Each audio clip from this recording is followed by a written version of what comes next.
My life is going to hell. I had just gotten home from work when my wife of 12 years, Lisa, started yelling at me. I waited for this moment because I knew it would come one day. In an effort to be completely honest, my wife had a right to be furious with me. I cheated on her. But in my defense, I will say that she cheated on me, and her cheating began at least 6 months before mine. And if I knew about Lisa's infidelity for many years, then she obviously only now found out about mine. As soon as I opened the front door, Lisa screamed at the top of her lungs, "You pig." From that moment on, the conversation went downhill. In fact, as I recall, Lisa's opening words were the kindest things she said about me during her tirade. Although I only caught every third word, it was very clear that Lisa had found out that I had a special friend, and she was not very happy.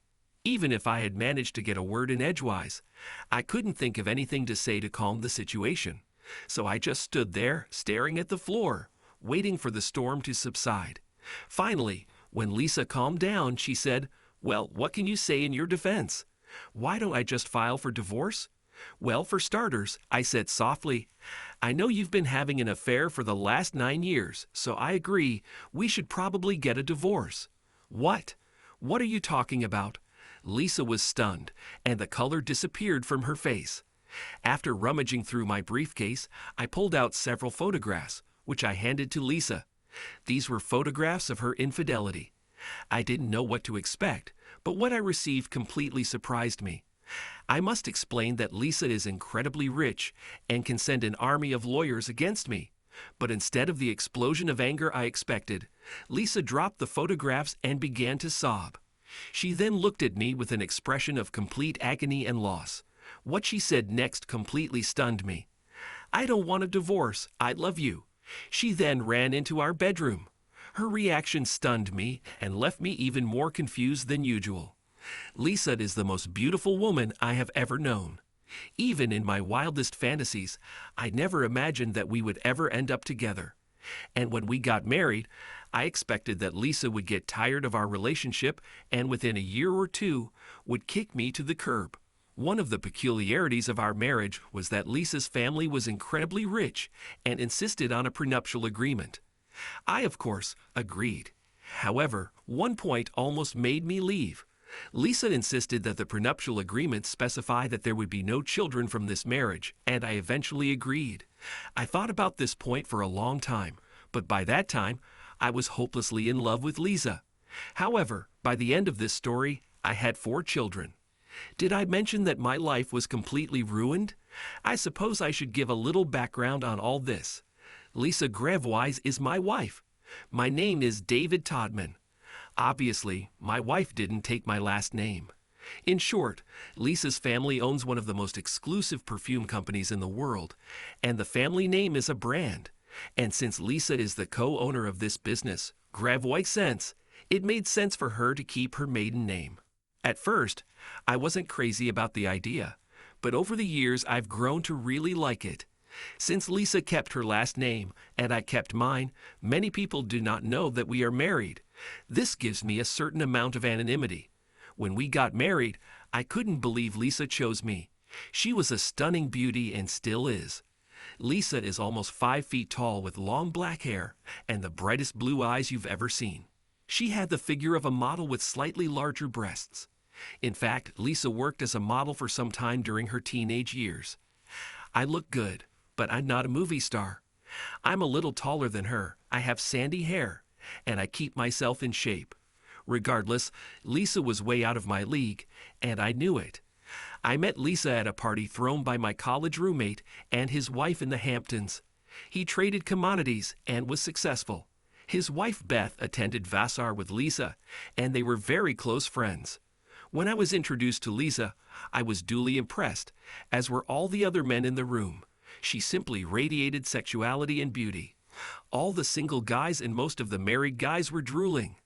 But like I said, she was out of my league, so I started chatting with other single women in the room. I have a friend who once advised me to only date girls in my league, or even poach girls from a lower league. Otherwise, you will waste your evening talking to a woman who is about to leave with someone else. However, every time I turned that evening, Lisa seemed to be at my elbow. The first few times I chalked it up to coincidence, but by the fourth time it became clear that Lisa was interested in me. I was flattered, but at the same time felt awkward. I figured she was looking for some fun, and when she got tired of me, she would throw me back. I had no interest in being someone's pet for a month. Perhaps this was her plan, but I did not allow myself to discuss it. However, after that party, Lisa stalked me. Like I said, I'm a pretty nice guy, but what the hell did Lisa Gravois want with me?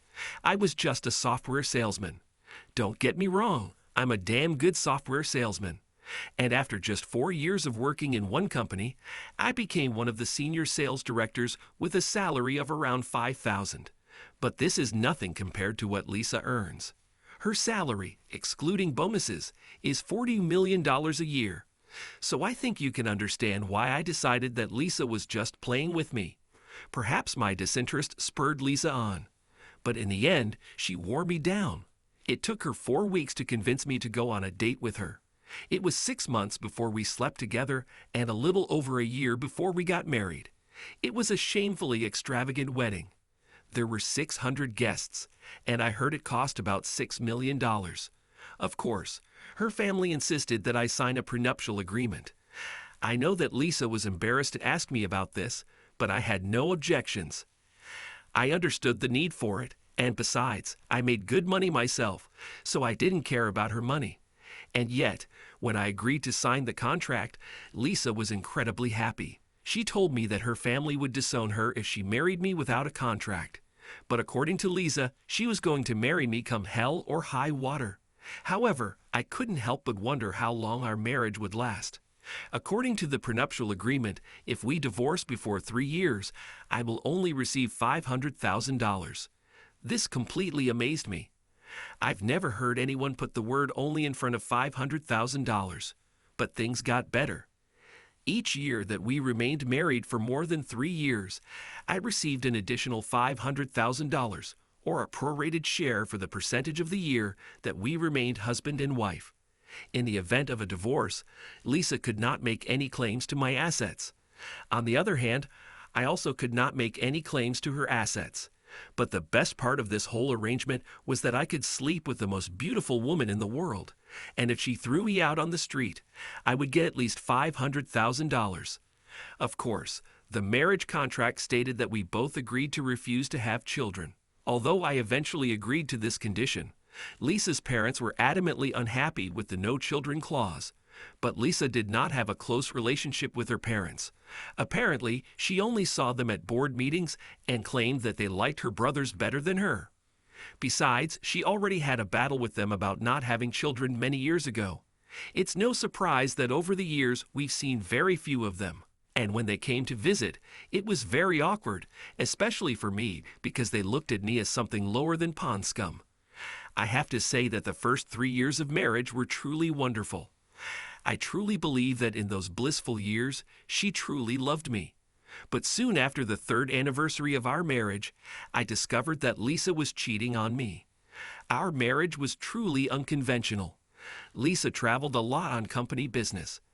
I'd say she was gone for about a week out of every month, and in the first years, whenever possible, I often traveled with her. Sometimes she would be home for 5 or 6 weeks at a time, but that was rare. However, every time she returned home, she would drive me to exhaustion in the bedroom. My discovery of Lisa's infidelities began with a photograph in the newspaper. Since Lisa is a celebrity, she is often mentioned or illustrated in the gossip pages, so I religiously scanned that section of the newspaper every day. One particular day, I just glanced at a photo from a party in Paris and almost missed it. In the end, it took a magnifying glass to confirm what I thought was in the photo. On the right side of this particular photo, I saw someone who looked like Lisa. I confirmed this with a magnifying glass. So you're probably saying, what's the big deal? This was important because at that particular moment, Lisa was supposed to be in Japan negotiating for the company. However, there could be many reasons why Lisa was in Paris. But I couldn't figure out why she changed her trip and didn't tell me about it. However, I needed to know more. It could have been a simple last-minute mistake in her schedule, but I had to find out what was going on. When we first got married, Lisa asked me to quit my job so I could travel with her. I told her I didn't want to be kept. Eventually, she stopped asking. One of the things about being married in a family like Lisa's is that you have virtually unlimited resources. However, I didn't want to use Lisa's money because I knew she was very meticulous and would know if I did. But I had my own checking account into which my salary was transferred. I mainly used this money to buy Lisa birthday and Christmas gifts. It's not an easy task when you're shopping for someone who has everything. It exhausted me to death. I could neither sleep nor eat. I needed to know what was going on, so I used my personal funds and hired a private investigator. However, even while doing this, I had to be careful. I chose a firm that I knew Grevois had never used before, a reputable firm in Street Louis. After I discovered the photo in the newspaper, I realized that Lisa's work schedule required her to travel much more often than when we first got married. With the new schedule, she was away for an average of 2 weeks out of every month. However, I was puzzled because our sex life was still great. Lisa always seemed genuinely upset when she had to leave, and very happy when she returned. I'd almost convinced myself that I was paranoid. Anyway, a month later, I learned that I wasn't being paranoid. I got the report with the scans, and it was fucking painful. I have never experienced such pain. In the private investigator's report, Lisa's lover was named as Gerard Lavelle, whose family was in the banking business. They owned banks throughout Europe, and Gerard was president of the family holding company. Lisa and Gerard grew up together, and at one time, everyone thought they would get married. But then Gerard and Lisa broke up. Lisa married me, and Gerard married a Greek woman named Teresa Apopoulos. Teresa's father was very passionate about shipping. Gerard and Teresa had 3 children. According to the private investigator's report, Gerard and Teresa had 3 children. According to the private investigator's report, Gerard and Lisa broke up because he wanted children, and Lisa absolutely did not want them. Apparently, Gerard's family threatened to disinherit him if he agreed to Lisa's demand not to have children. Then I read in the report that Gerard's wife died 6 months ago. So now Gerard was free and could be with Lisa. I walked around depressed for 5 days, trying to understand what was happening. It's obvious that Gerard was Lisa's first love, and they apparently rekindled their relationship. I didn't understand why Lisa didn't file for divorce. In fact, I was completely confused because every time she came home, Lisa would smother me with love. If I didn't know better, I would swear that this woman only loves me. Not only did Lisa seem genuinely excited to see me, but our lovemaking was absolutely amazing. You're starting to realize how shitty my life has been, but it's only going to get worse. My first reaction to the private investigator's report was to meet with Lisa and divorce her, but I thought long and hard about it and came up with 3 reasons that kept me from doing it. First of all, I still loved Lisa, and when we were together, I felt that she really loved me. Secondly, the sex was mind-blowing. And finally, the marriage contract. From a purely financial standpoint, I earned $1,370 for every day I was married to Lisa. I finally decided what I would do after Lisa tried to destroy me with sex before flying off on another trip. In my mind, I said, to hell with everything, I'll stay married, but I won't be faithful. Even after making this decision, I kept wondering whether I could really cheat on Lisa. One day, as I was pondering my dilemma, one of my sales associates came into my office. Her name was Thelma Johnson, and she was quite an attractive woman. Thelma wasn't even close to Lisa's level, but she had a hot body and a warm, friendly personality. While Thelma was a solid 8.5, Lisa was an 11 or 12. "David, you've been distracted all week," she told me. "Is there anything I can do to help?" I'd really liked Thelma, and she was a great salesperson. She recently divorced her husband after she caught him cheating. I was surprised that she wasn't as upset about the divorce as I thought. Thelma worked closely with me for over 6 months to secure the contract with Harris Enterprise. This contract provided us with a bonus for the year. I knew Thelma cared about me, but we had always had a professional relationship. However, Thelma was a good listener, so I decided to talk to her about my dilemma with Lisa. Yes, I admitted I'm confused. I just found out that Lisa is cheating on me. The question I'm struggling with is, should I divorce her or ignore her? That shouldn't be a problem, Thelma said quickly. Divorce this bitch and move on with your life. It's not that simple, I explained. I signed a marriage contract with Lisa. Every year I remain married to Lisa, I receive $500,000. This means that every day I'm married, I earn about $400, which is not small change. Then I listed all the other perks that could come with being married to Lisa. Fancy cars, parties, clothes, expensive watches, and travel on the company jet. Thelma acknowledged that this was indeed something that needed to be carefully considered. She promised to think about it that evening and let me know if she came up with anything. The next day, I was still thinking about my problem when Thelma walked into my office and closed the door. I think I have a solution to your problem, she said, sitting down opposite me. Really, what do you think I should do with Lisa? I asked. I think you should stay with her, Thelma replied and continued, with some changes. And what changes should I make? I asked, smiling. And what changes should I make? I asked, smiling.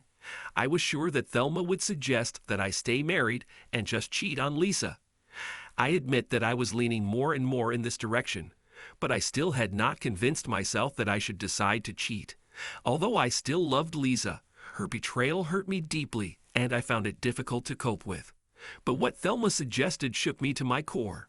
Like I said, I think you should stay married to Lisa, but you should have your own affair. I raised my hand to stop her from continuing. I've already thought about this. No, my plan includes more than that, Thelma interrupted. Please let me explain, and let me finish before you throw me out of your office. Okay, I said, raising my hands in her direction. The floor is yours. David, I think you are struggling with this decision for 2 reasons, Thelma began. Firstly, because despite what Lisa did, you still love her. You can't imagine life without her. Besides, although you thought a lot about having an affair of your own, it doesn't satisfy you in one important way. You told me several times that you really want to have children. This means that just affairs do not solve this desire of yours. Yes, you could get your mistress pregnant, but that would be messy and would almost certainly end your marriage to Lisa. All this is true, I intervened, but I don't see how it will help me solve my problem. I believe I can be the solution, Thelma said, smiling warmly at me. What? Are you offering to become my mistress? Technically, yes, she said with a sly smile, but I want much more. I'm not sure I like the sound of that, I said worriedly. No, David, let me finish. I nodded for her to continue. You've known me since before you and Lisa got married, Thelma continued. I know you think that Lisa married below her level, but I never thought so. She's damn lucky to have you, and she's just a fool to risk losing you. But since Lisa decided to be an idiot, I'm not going to miss this opportunity. You know that my dating history was, to put it mildly, sad. I always ended up with the worst man. I had great fears even before my wedding last year. I felt that Fred and I were not right for each other, but outwardly he seemed kind and loving. It was only after the wedding that I found out that he was jealous and controlling, and on top of that, a cheater. I simply nodded and let Thelma continue. I've always been attracted to you, but you never seemed interested in me. We've been good friends for years, but you never thought about me in a romantic way. I accepted it, and I knew I could never compete when Lisa came on the scene. But Lisa has allowed the door to open slightly, and I intend to see if I can get in before it closes. So far, Thelma's explanations have said nothing about how her plan differs from simply taking a mistress. The 2 things you said you want concern Lisa and having children. You are terribly hurt by Lisa's betrayal, and you want to strike back at her. At the same time, although you have not attached much importance to it, it is clear to me that you want to have children. I can provide both. After the disaster of my marriage, I decided that I never wanted to get married again. However, I desperately want to have children. I propose to become your mistress and bear you children. I know that you don't love me, but I think that you care about me. We will keep our affair a secret, which will allow you to remain married to Lisa. At the same time, I will have your children. We both won. I'd be lying if I didn't admit that I was shocked and intrigued by what Thelma had to offer. It was complete nonsense, but I liked the idea. However, I could see difficulties with this agreement, so I started listing some of them. First of all, "Thank you for this offer," I said kindly. "I am truly flattered, and this is much more generous than I have any right to expect, but I see several problems. Finances would be difficult, then raising children, naming children, and what if in the future you decide you want to get married?"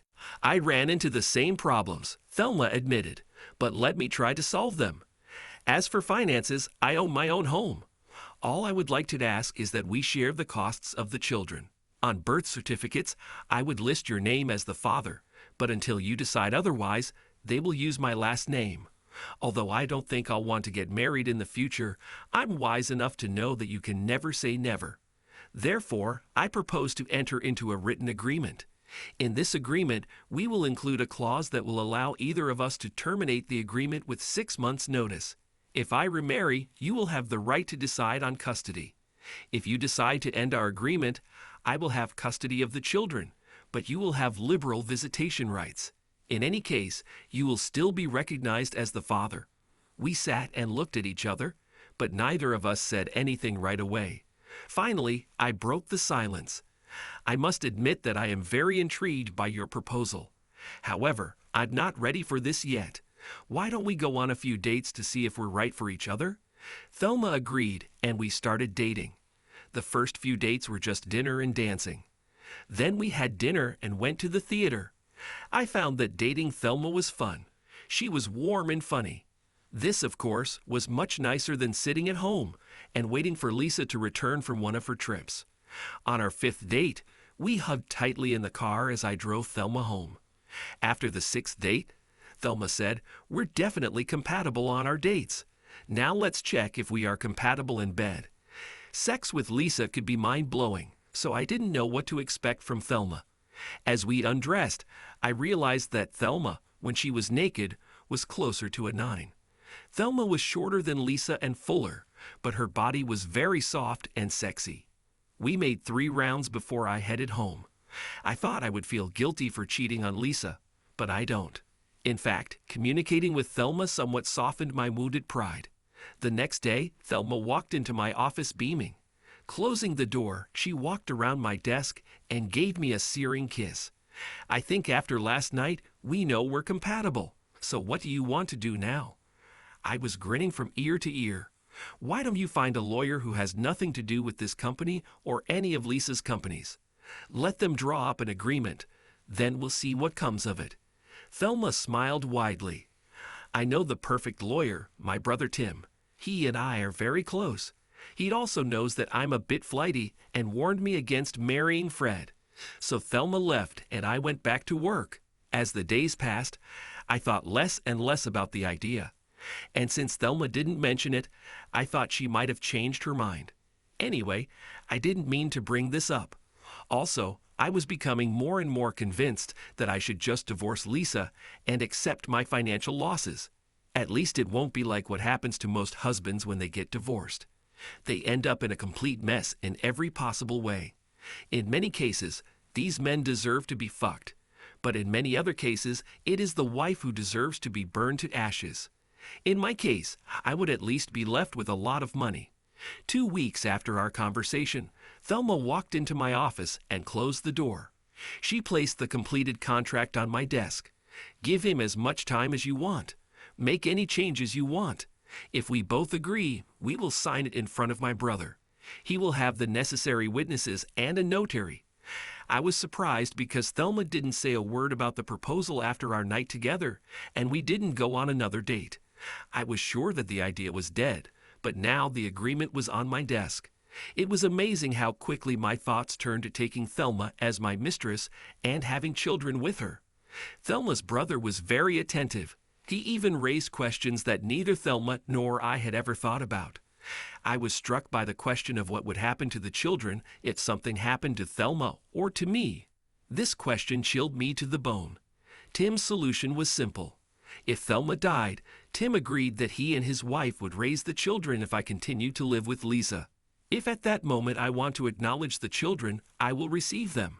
If I chose to stay with Lisa, I would still be given full access to any children Thelma and I would have. And if they hadn't already been told, they would have been told that I was their father. If I died, the children's names would be changed to my last name. I would leave them my property, which will be held in trust until they reach the age of 25. I was still trying to make a decision when Lisa told me on Monday that her travel schedule would increase a bit next year. That decided it for me. The next day, I told Thelma to make an appointment with her brother. The meeting with Thelma's brother, Tim, was very businesslike. Regardless of what he personally thought about this agreement, it was clear that he loved his sister and was willing to do anything to make her very businesslike. Regardless of what he personally thought about this agreement, it was clear that he loved his sister and was willing to do anything to make her happy. "David, you're lucky," Tim said, shaking his head. "I saw pictures of your wife and she is gorgeous. And my sister is also beautiful. God, I'm jealous." I laughed at Tim's words, but Thelma just looked at her brother. "Tim, Gloria is a wonderful woman, and you are damn lucky to have her." "I know, sis, but it would be even better if my secretary wanted such a deal."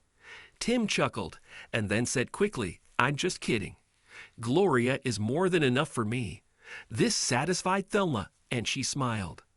Then we returned to the agreement. One of the points of the agreement was that we would try to organize our sexual encounters so that they would take place when Lisa was on business trips. Of course, this had to be changed early on so that we could have sex when Thelma was most fertile. Thelma and I maintained a completely professional relationship in the office. Thelma also told anyone who would listen that she was done with dating, but intended to get pregnant artificially. 3 months after we first met, Thelma called me and told me she was pregnant. We maintained our sex life throughout our pregnancy as best we could. When Thelma went into the hospital to give birth, I was a little upset that I couldn't be there. But we both understood that this was simply impossible when Lisa was at home. However, as soon as possible, I was at the hospital to see both Thelma and my son Gavin. We agreed on a name. It belonged to her grandfather. 18 months later, Jennifer was born. And that's when Thelma asked if I would be willing to let her become a stay-at-home mom. She said she had enough money to last for 5 years, by which time both children would be in school. I told her I was thrilled that she would be able to be with our kids full-time. I even agreed that I would pay Thelma's mortgage and utilities from a fund I had secretly created. As it turned out, we were not planning to have more children. But one of Lisa's trips occurred during Thelma's ovulation period. Apparently, she had counted the days incorrectly. Anyway, one day she called me in tears and told me she was pregnant. Thelma was afraid that I would be angry with her. Instead, I told her I loved her and all my children. Scotty was born while Lisa was away on a trip, so I was lucky enough to be in the delivery room when my son was born. I was so happy that I floated on a cloud for several days. Before the birth of our third child, Thelma and I decided that we should make sure that we did not have any more children. The question was, either I get a vasectomy or Thelma gets her tubes tied. We decided that everything would be decided by a coin toss. It came up heads and Thelma had her tubes tied. Life was going great, it seemed to me, until Lisa's travel schedule was suddenly interrupted. This put an end to our plans with Thelma.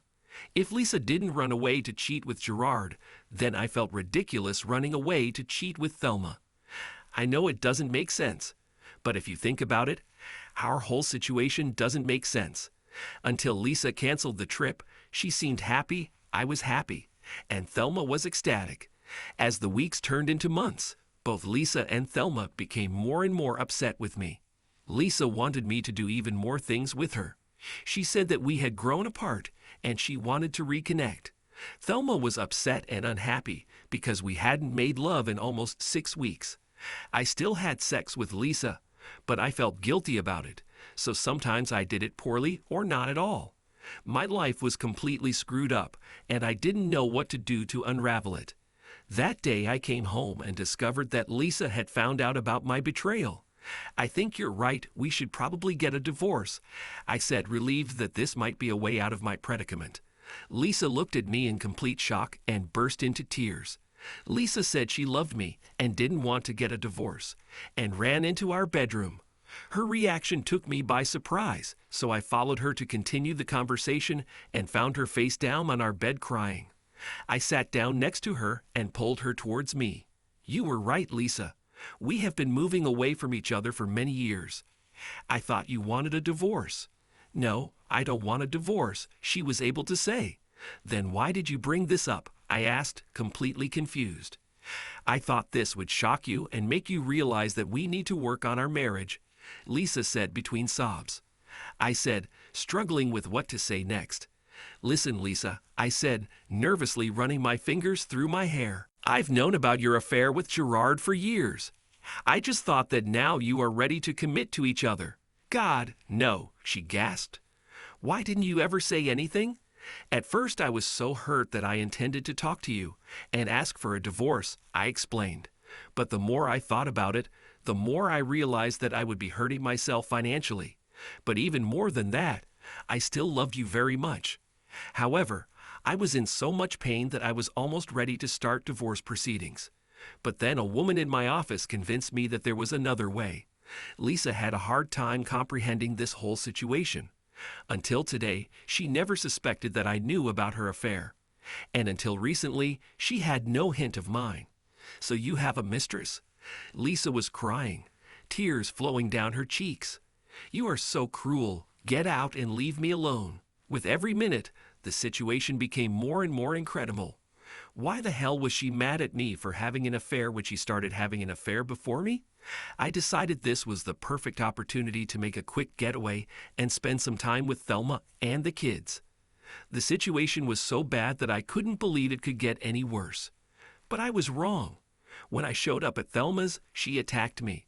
Before I could explain what was happening, she pulled me into the bedroom. We finally spoke when Thelma got hers.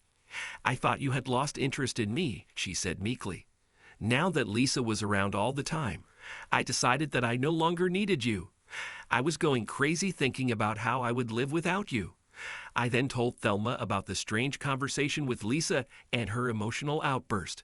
This in turn made Thelma about the strange conversation with Lisa and her emotional outburst. This in turn made Thelma cry. My head was spinning so quickly that I felt uncomfortable. So why are you crying? I asked when she finally calmed down a little. Because it's obvious that she's still madly in love with you and will do anything to get you back and keep you. That doesn't make any sense, I protested. First of all, Lisa told me to get out. Secondly, she has been happy in other respects for 8 or 9 years. How can she be in love with me? I don't know, Thelma cried. But something has changed, and she definitely wants to keep you. This is unfair. She left you, and I want you. Nothing made sense anymore, so I kissed Thelma, made love to her again, and then went to bed. In the morning, we made love again, and I went to the office. Maybe there I can sort out the mess my life has become. When I arrived at work, Lisa was sitting in my office and did not look happy. Good morning, Lisa, I said uncertainly. I don't remember you coming to my office before, so why are you here today? You know perfectly well why I'm here. Lisa snapped. We need to discuss your novelle. With that, I quickly closed the door and returned to my chair. Okay, what do you want to discuss? First of all, who is she? Her name is Thelma Johnson, and she used to work for me. Wait, didn't you put a private investigator on me or something? No, one of my friends saw you kissing in a restaurant the other day. My friend tried to follow your girlfriend after you gave her a passionate kiss, but he lost her. Do you intend to continue dating her? God was all I could think of to say. Well, do you intend to continue dating her? Lisa, you won't like what I tell you, but you have to hear it. After I tell you everything, I think you will agree that we need to get a divorce. Sadness appeared in Lisa's eyes, but she nodded. If you had continued to go on your trips, we wouldn't be having this conversation, I began. What do my trips have to do with this? Lisa asked sharply. I told you that I know about your affair, Lisa, I said sharply. I know that you met Gerard during your travels. So Thelma and I got together while you were away. You know what's good for the goose is good for the goose. My attempt at humor went over like a hot air balloon, so I decided to continue. I decided that since you are having an affair, then so am I. I tried to limit my sexual encounters to only those times when you were not at home. But we had extra classes when Thelma was fertile so she could get pregnant. Do you have a child? Lisa shouted, jumping to her feet. Please be quiet and sit down, I demanded. No, we don't have a child. We have 3 children. Before you start, you know that I always wanted to have children and you didn't. After several long minutes during which I tried to get an answer from Lisa, she said, It's clear. I need to think about all this. With these words, she got up and left. I figured it would take the company lawyers a day, maybe 2, to prepare the divorce papers. At that time, I decided not to take the risk, since Lisa was angry, and stayed with Thelma. This night with Thelma was a welcome relief, and yes, I loved every minute of it. But the next morning, Lisa called me at the office. I assumed it was a courtesy call to let me know that the divorce papers were on their way. However, what Lisa had to say was the last thing I expected in this world. She wanted to meet Thelma and my children. Listen, Lisa, I said harshly, I know you're angry at me, and we can argue about whether it's justified, but I won't let you drag my children into this, and I definitely won't let you abuse them or Thelma. David, she said calmly, I swear to all that is holy, I will not do anything to embarrass, offend, humiliate, or in any way harm your children, Thelma, or you. I really want to meet your kids, and I desperately want to talk to Thelma.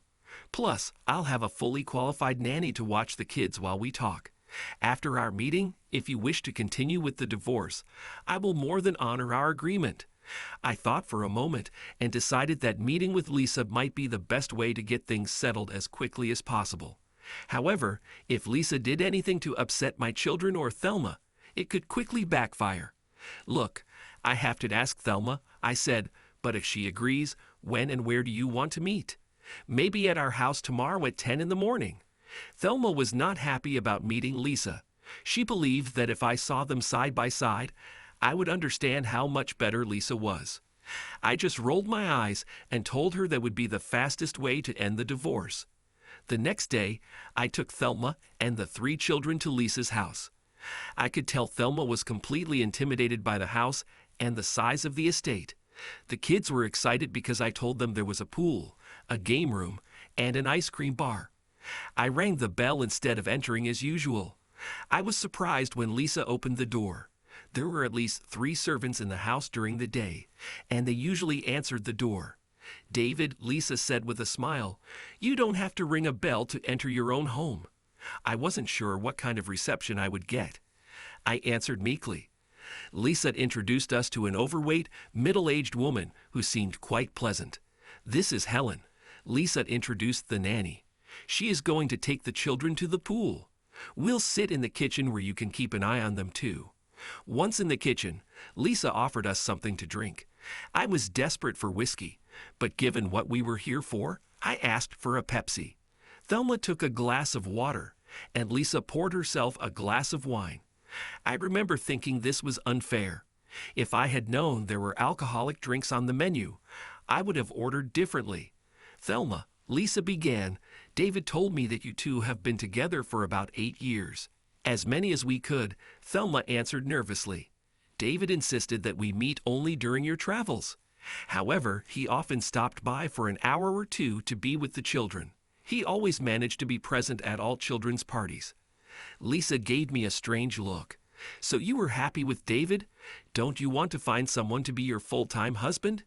David is the best man I have ever known, Thelma said authoritatively. He's a better part-time husband and father than, I think, 95% of full-time men. So to answer your question, I don't want a full-time husband. I want everything David is willing to give me. I see, said Lisa, and a tear rolled down her face. She quickly wiped it away and turned to me. David, could you check on your kids and give Thelma and I some time alone? I looked at Thelma, and although she was very nervous, she nodded at me. I was wearing shorts because I had the day off, so I took off my sandals and dangled my feet into the pool. I watched the splashing children and could not help but regret that Lisa did not want children and cheated on me. From time to time, I looked out the kitchen window. At first, it seemed that Lisa was doing all the talking. Then Thelma spoke, and Lisa seemed to cry. Then they took turns talking, and Thelma seemed to be writing. Finally, I saw both women hugging each other and crying. Then Lisa opened one of the doors and asked me to return to the house. I was almost afraid to go. Once inside, I headed to the chair I had occupied earlier. I was curious if there were any other alcoholic drinks on the menu, but decided not to push my luck. David, Thelma said, taking my hand, "We have come to an agreement." "Okay," I said slowly, "is this something I won't like?" "We'll let you decide," Lisa said. "Our agreement is to share with you. Let's talk about being caught off guard." I came this morning expecting to discuss the details of Lisa and my divorce, and now they told me that two women in my life want to divide me. "I didn't understand here," I said, pushing my chair back slightly. "Lisa, you've been cheating on me for almost 9 years. And yes, I cheated on you for almost as long, but you started it. I don't understand why you don't want to be with Gerard all the time. If you divorce me, you will be free." Lisa started crying and Thelma hit me on the arm. "Why did you hit me?" I demanded. I became even more confused and a little angry. "Because Gerard is dead," Thelma said. "Sorry," I muttered. "I did not know." "David, you're right. I cheated on you," Lisa admitted. "Gerard was my first love, and I couldn't forget him until I met you. He broke up with me when I told him I didn't want children. I was crushed by his decision, but I refused to back down. About 3 years after our wedding, I met Gerard on one of my trips. His wife died and he was depressed. I wanted to be there to help him through this difficult time. He really loved Teresa one way or another. One thing led to another, and we began an affair.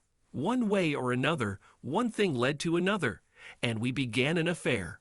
Yes, I loved Gerard, but I loved you just as much as I loved him, maybe even more. By the time Gerard had a massive heart attack, he was pressuring me to divorce you and marry him. I told him that I would never leave you. I love you too much. Now I won't survive if you leave me, David, and I know that you still love me, even though you had a family with Thelma, so you know that you can love two people at the same time. Now I understand that I can't have you all the time. But like Thelma, I want everything you are willing to give me." I exhaled sharply and sank into a chair.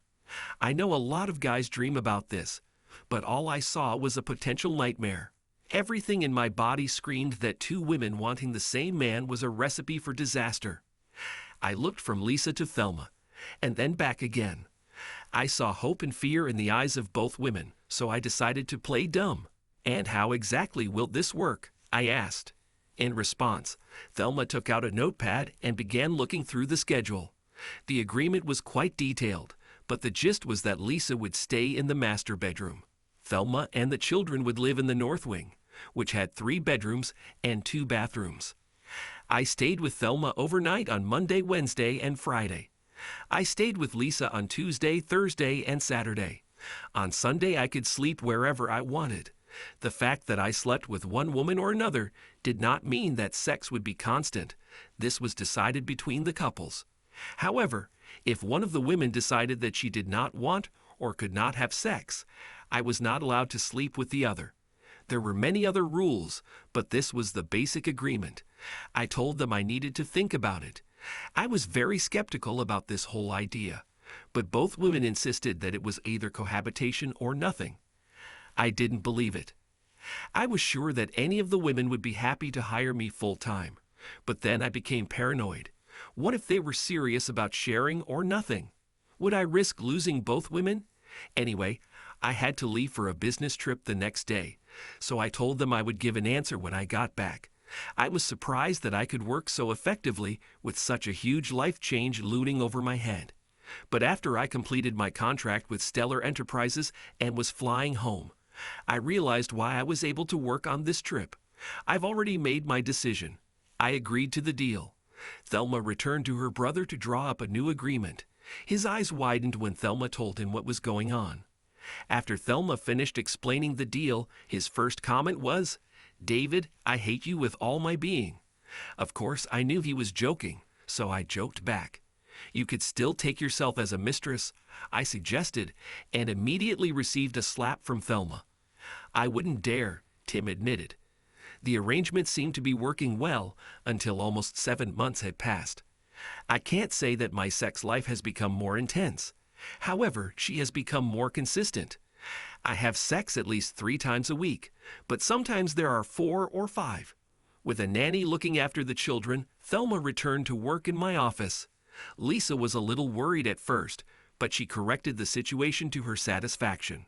Lisa took Thelma from me by offering her a higher salary and better benefits. Thelma now works for Lisa and seems quite happy. About a week before the 7th month, these 2 women grabbed me while I was returning home from work.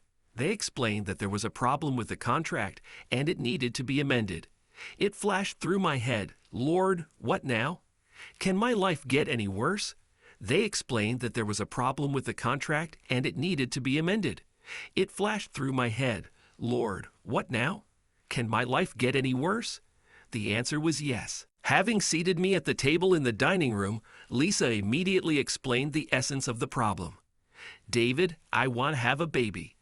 I guess needless to say, I was confused, but now you all understand that this is my usual state of mind when I live with these 2 women. If I had been wondering for 1,000 years what they wanted to talk to me about, I would never have guessed that it would be that Lisa wants to have a child. I know, I said I didn't want children, Lisa said quietly, but I see how much fun you have with your children, and I see how much they love you and how much you love them. I want this feeling too. And what should I have said? All I could come up with was, okay, this must have been the right answer, because both women squealed with happiness, hugging, and kissing me. But then Lisa added, besides, David, Thelma, and I have discussed this, and we agree that I should not be married to you. Now I was in a panic. It sounded like these 2 women wanted me to knock Lisa up, and then they were planning to kick me to the curb. I knew they had become close, but I never expected them to fall in love with each other and want to get rid of me.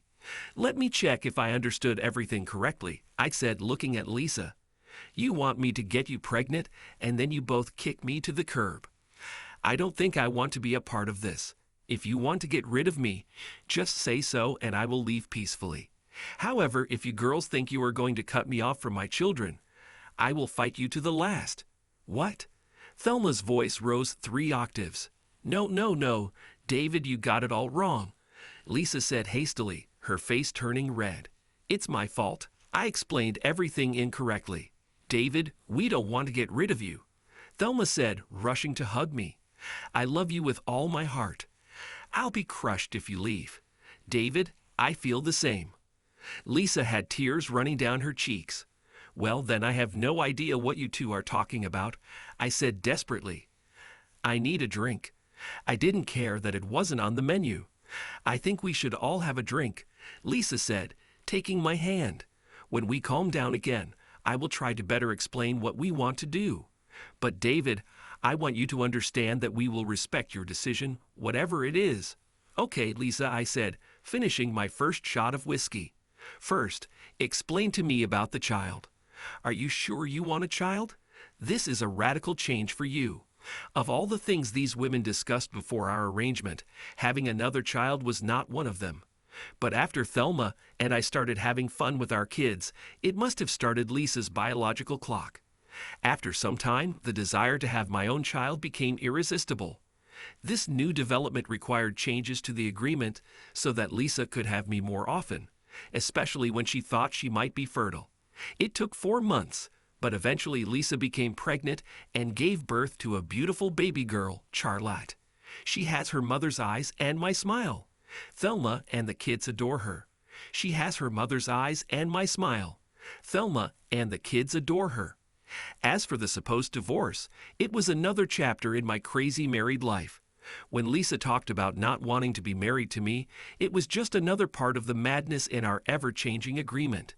More precisely, Lisa didn't talk about us getting divorced right away, but she didn't talk about us getting divorced right away, but she didn't talk about us staying divorced either. In one of their many conversations, Thelma said she was worried that her children would face the stigma of having children out of wedlock. Lisa agreed with her and offered a solution. Remember, Lisa has a lot of money, and money can buy almost anything. According to the new agreement, I had to divorce Lisa after the birth of our child. Then I was supposed to marry Thelma, but Lisa was going to change the documents to show that Thelma and I were married at the time our children were born. Then Thelma and I would divorce, and I would remarry Lisa.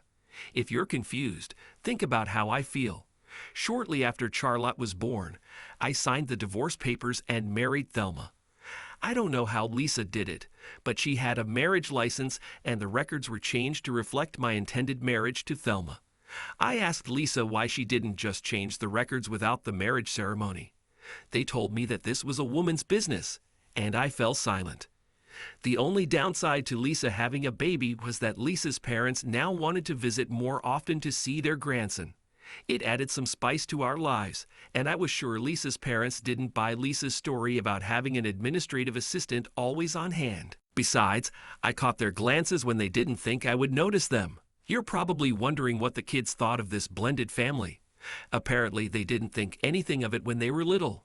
But as they got older, they were told that their mothers were very good friends, and that at different times I had been married to each of them. They left the rest rather vague.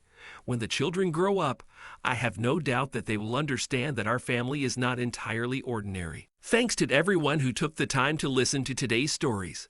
If you enjoyed it, please consider liking and subscribing if you haven't already. Feel free to share your thoughts on the events in the comments below. Take care.